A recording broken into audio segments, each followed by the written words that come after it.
Figured it'd be easier doing this live than recording. Lighting's not real great. But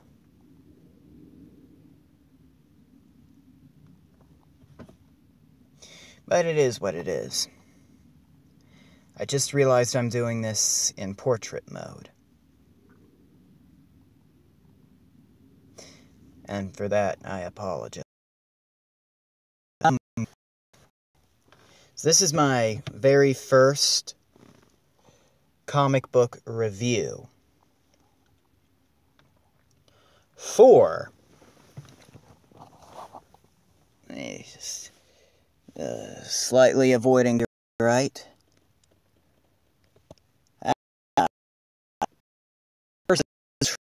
First Encounters by Malibu Comics, made in cooperation with Marvel Comics, and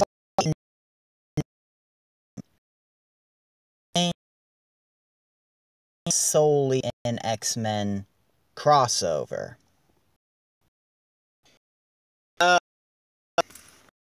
Because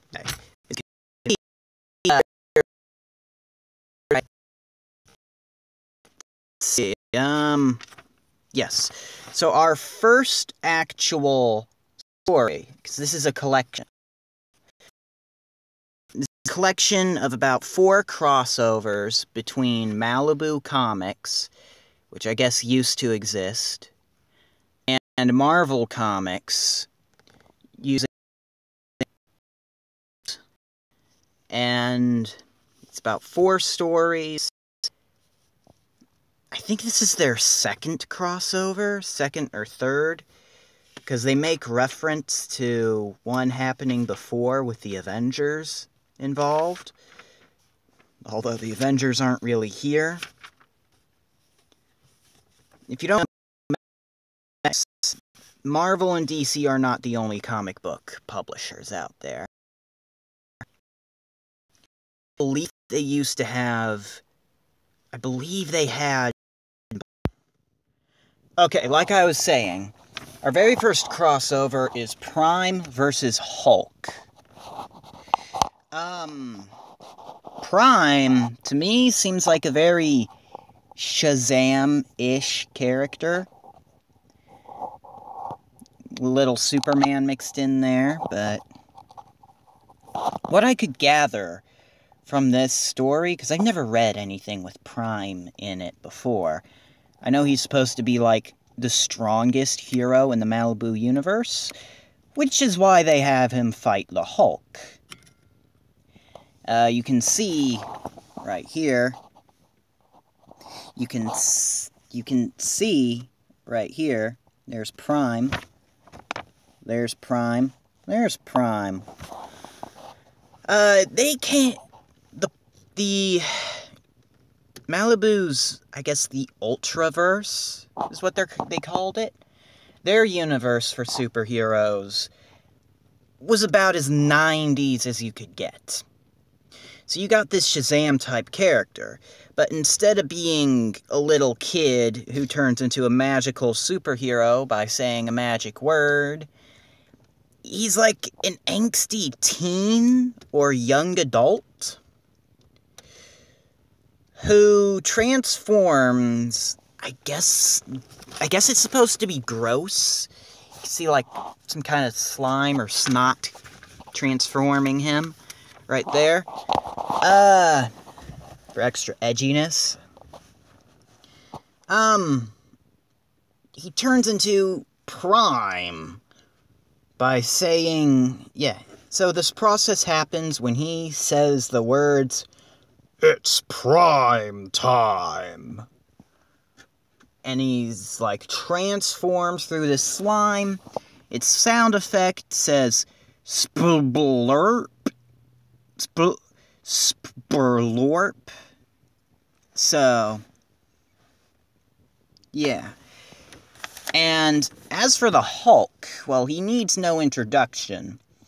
But he does here, because this is not the normal Hulk. This is 90s Hulk. This is Hulk when he was fused with Banner, I believe. So he had the mind of Bruce Banner, but the body of the Hulk. And he had to stay calm at all times. Because when he got angry, the Hulk persona would come out, but with Banner's body. So Hulk would get weaker the angrier he got. It was totally reversed.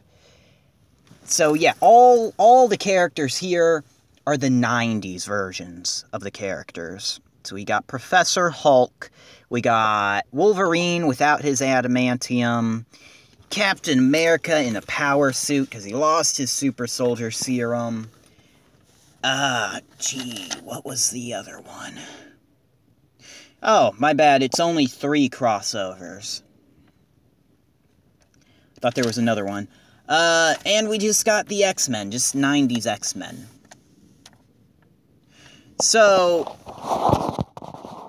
the story for this first crossover, Prime vs. Hulk, is that, Prime has been stuck in the Marvel Universe, right? And he knows this. Apparently there's some earlier crossover that I didn't know about, and he's stuck from that. I guess it's canon too? Because it says, see Prime number 17 right there. So, if you really want context, go track down Prime number 17. I'm probably not going to. But anyway, he's standing there, across from the Statue of Liberty. And he's talking about how things happened in his world. A sea monster came out of the waters, started terrorizing people, so Prime had to fight it, right? But during that, some terrorists had blown off the head of the Statue of Liberty. I want you to keep in mind, this was 1995. So, that's 6 years before, So, there are no intentional parallels to that. So, keep that in mind. And as he's doing this, he's watching this yacht go across near the Statue of Liberty, and a sea monster shows up. And deciding not to let things repeat themselves, he goes and fights it. Here's a picture right here. Monsters of Manhattan, Part 1 of 1. Anyway, let me check the time real quick. Yeah, I got time. Okay, so he starts fighting this huge Godzilla Pacific Rim love child thing. And he overpowers it quite a bit. Quite a bit. And so he throws it onto... I can't remember the name of the island. Is it Staten Island? That the Statue of Liberty is on. Right? He throws it onto land on that island. And I don't know. That's probably not responsible, because there are people there. But, he's the angsty teen superhero with a lot of power. So, you're gonna have a lot of well-meaning intentions, but not real great execution. As you can see, Prime wears the Superman colors. Red, yellow, blue, even black in his triangle symbol that has his signature letter in it.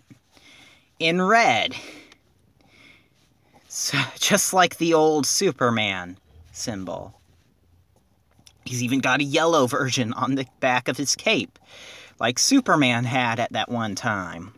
So anyway, he throws the monster onto the island, and the monster is all like, please, kill me. And he's like, no.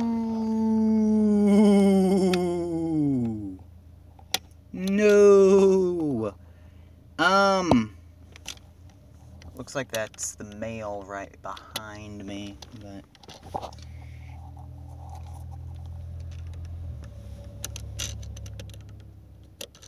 I guess there's no male. I'm actually expecting a package today. Got some of those custom M&Ms. I sent a real good picture. But they're supposed to be showing up today, but I guess not. Anyway, back on topic. So Prime is like, what? And so the monster headbutts itself into Prime, and Prime goes through its skull like a bullet, shouting, no! No! But you can't... I didn't really realize that's what happened at first. Because the way it's drawn here, you see... We go from that to that, and it looks like he just flew straight through its head and went, no, striking this real triumphant pose. But apparently the monster, like, headbutted itself into him. Right? So... monster's dead. The monster's dead, and he's like, it threw itself right at me. I tried to veer off, not hit it with everything, but it wanted me to. Well, whatever it was, it got its wish. And he flies off, lamenting the fact that he just killed something. Meanwhile, on the island, the monster starts to transform back into its original form. And it was a teenager who is still alive. Everyone's shocked. Prime doesn't see it, but... And we see this old man, this gamma scientist, was watching them. And he's like, oh, well, that's not the Hulk. I hadn't seen that guy before. It's probably a mutant. Wow. Prime flies just like Superman, too. He does the same pose with his arms. I'd show you more, but I'm afraid of the copyright strike. And this is where we first see how Prime's powers work. They're time-based, kinda like Ben 10. But when his time is up, his regular human body has to emerge out of his powered body. And his powered body just, like, dissolves into slime. And he's naked, so I don't know how. I have no idea how it makes his clothes for when he becomes Prime. But then he's naked when he comes out, except for his backpack. His backpack is still there. Quick Spider-Man cameo. Hey, everyone. Yeah. He gets the bright idea, thinking, hey, my aunt still gotta exist here, right? She just has to. Just has to. Even though this is an alternate universe. So he goes to the place where his aunt would live, and he tries his key on the lock. The lady opens the door and pulls a gun on him. And she's like, "Freeze! What do you want?" He's like, "Oh, my Aunt Judy, Glick.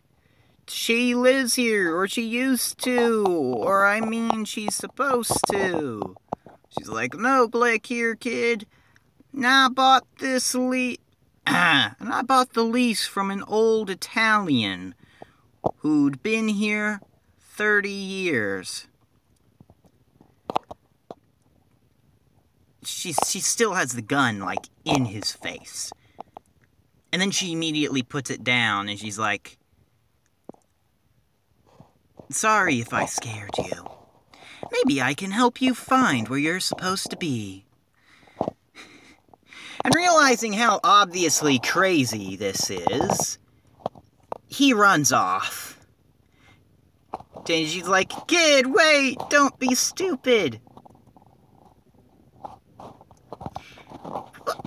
But she just held a gun in his face, and then made a total 180 without any reason to even make that 180, right? So anyway, and he talks about how he met Black Knight and the Avengers. There's powered armor Captain America, right there, right there. Just there. Anyway, so he goes along the streets of 90s New York, which is a cesspool. And he sees that. And he sees, like, drug dealers and kids on the street. He sees this, like, teenage girl on the street. This old man in a business car pulls up. It's the scientist we saw from earlier. The one who sent the monster. He's like, "Hey there, little girlie. Hey, you wanna hop into my car and I'll give you a place to live, clean clothes, warm food, and all that." And she's like, but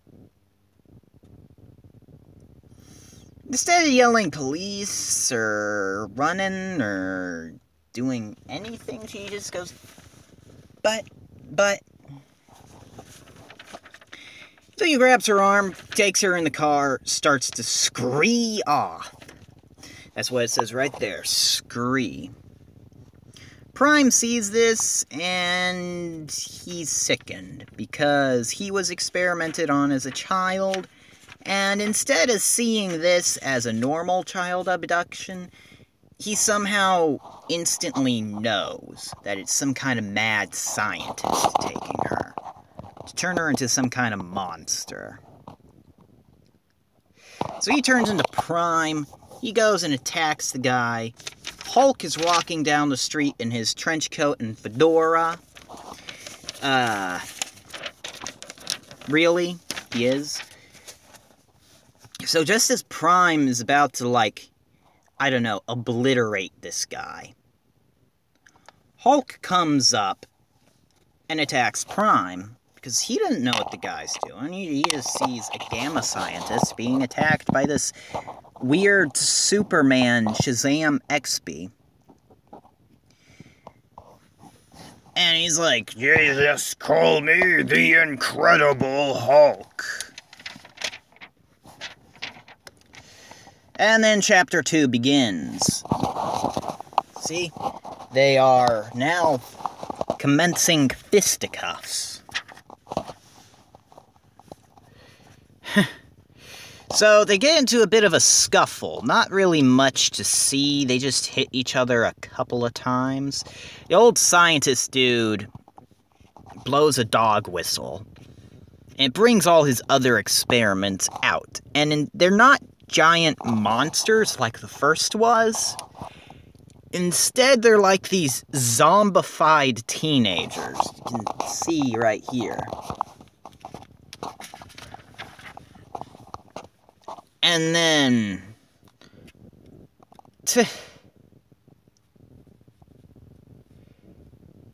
And... Prime's immediate reaction is... And now we're gonna rip your slimy head off. And Hulk is, no! These monsters, they're kids, people. We can't just tear through them. And Prime is like, what's wrong with you? And that's not supposed to be to Hulk's last statement. The way they do it kind of makes it look like it's supposed to be.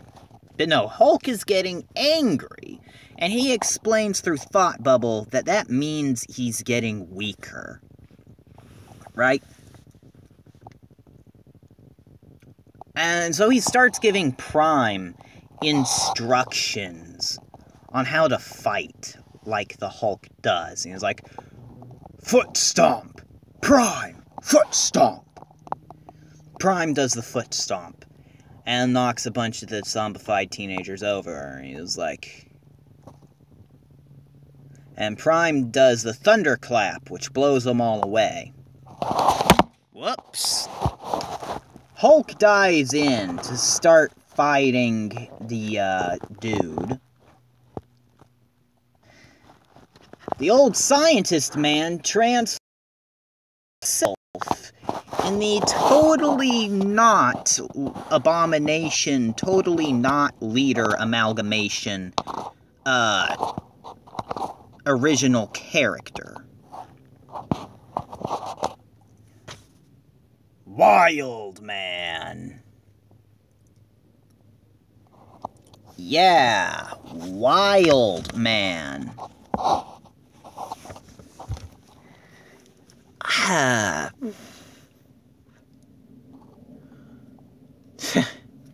So Prime and the Hulk fight off Wild Man. It's not very hard. All they have to do is punch him at the same time. And he transforms back, I think. I guess this is supposed to be him getting arrested? Or maybe that's one of the zombified teenagers, because that does not look like him. But then we get... We never see the old man again. He just starts transforming on this panel, and then they forget about him. And then they're talking to, like, the police, and, like, Hulk's like, just ask my friend Prime here.